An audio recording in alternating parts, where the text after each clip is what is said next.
We'd like to take a moment to remind you that our broadcast today is proudly brought to you by Pepsi. And some peeps. Hey, move. Why? Because I'm fat? No, because you're black. And fat. You fatty. Hello, I'm Howard Stern. I'd like to talk about the 1950s and 60s period.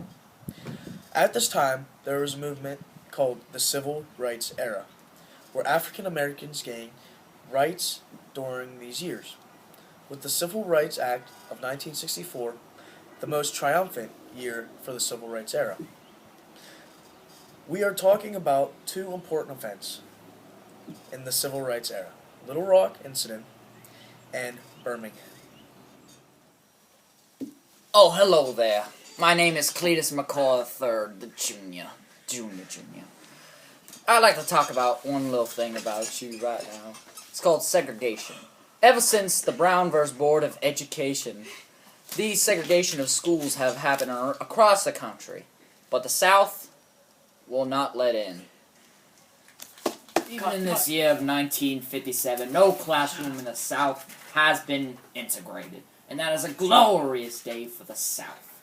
But in one high school of Little Rock, Arkansas, a federal judge ordered it to be integrated. The finest public school in Arkansas, the Little Rock High School, built in 1928, was one of the finest public schools in the nation. Not one black student, but someone named Melba wanted to go to the Central High. We will head out to my northern colleague, Richard Johnson. Thanks, Clete. Now, alongside of the ongoing police efforts from the Little Rock Police Department, many Americans there still decided to fight integration.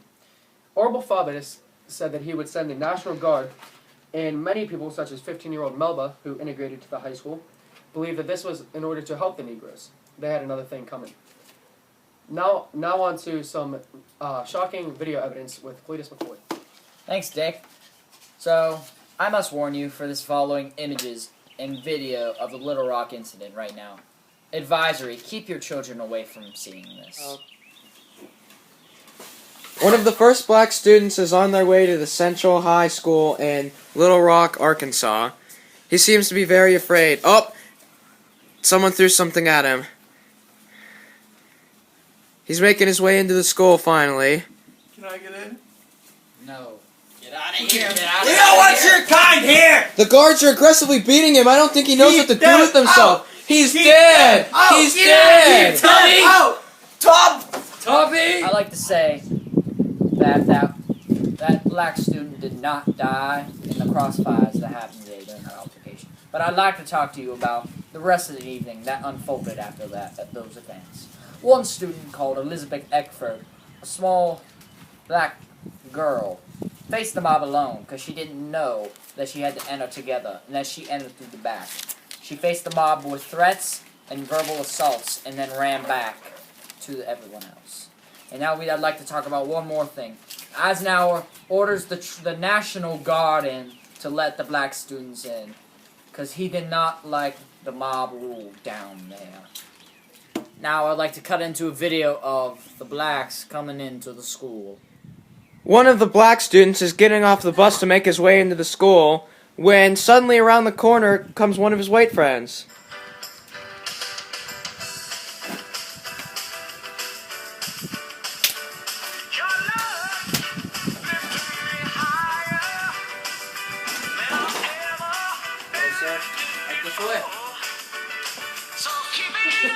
This just in.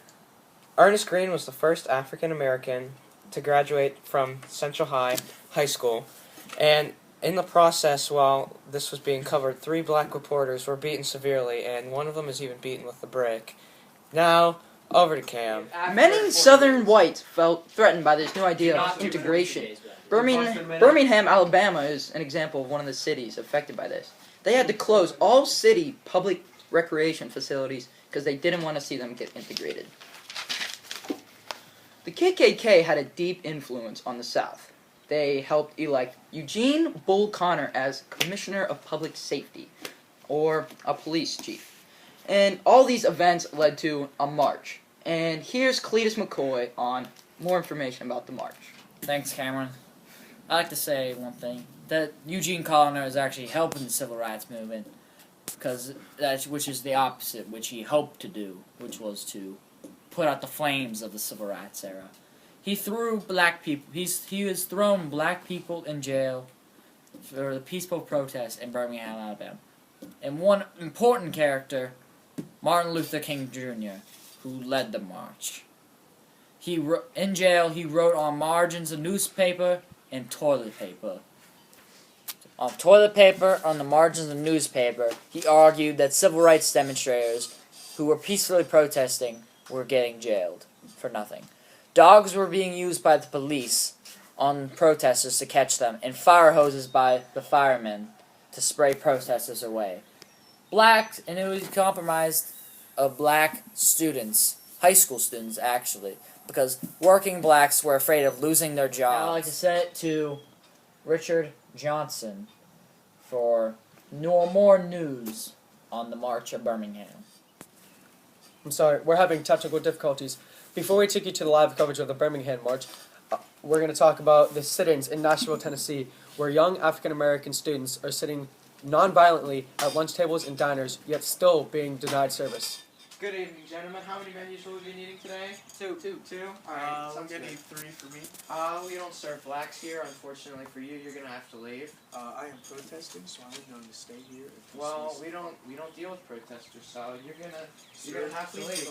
You're gonna have to leave, sir. You're gonna have to get out the door. No blacks. We're sorry for that inconvenience, but now that that's all cleared up, we will send you live to Cam in Birmingham, Alabama. Here we are live in the streets of Birmingham, Alabama, where black protesters are now under attack by a hose.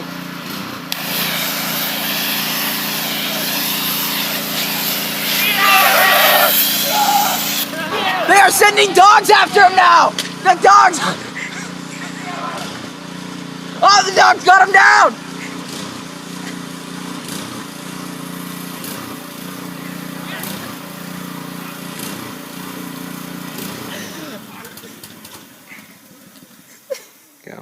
The officer has the protester in cuffs. Let's go talk to them about the event that just occurred.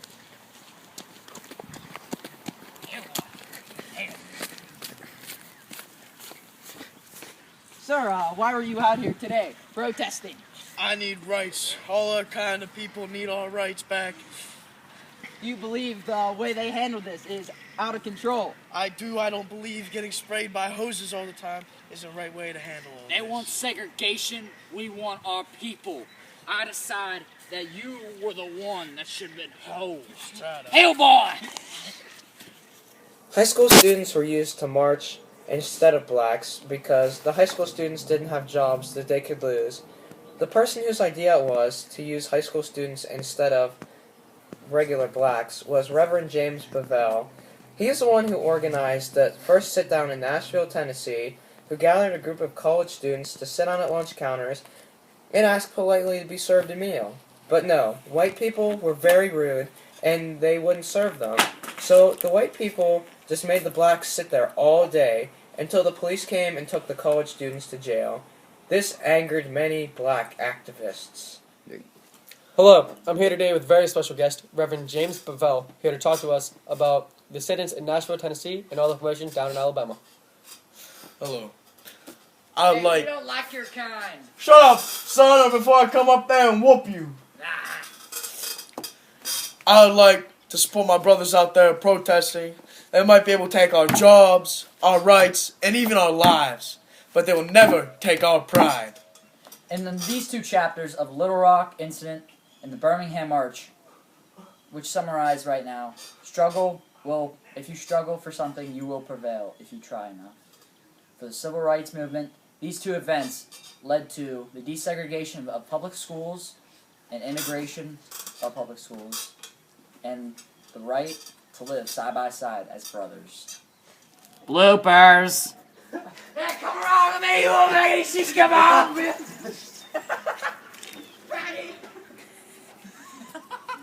Blacks would not march for fear of You need some vitamin C! Yeet! You did it. Alright. Ready? Set. We're already recording. So right now, we just have in a personal way. No! Yeah.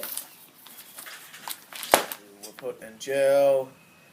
Would sing freedom songs. That was bad. Bean dip. Hey, that's my suit. Get up.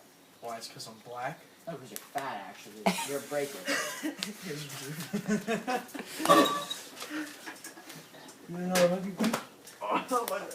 I didn't. No.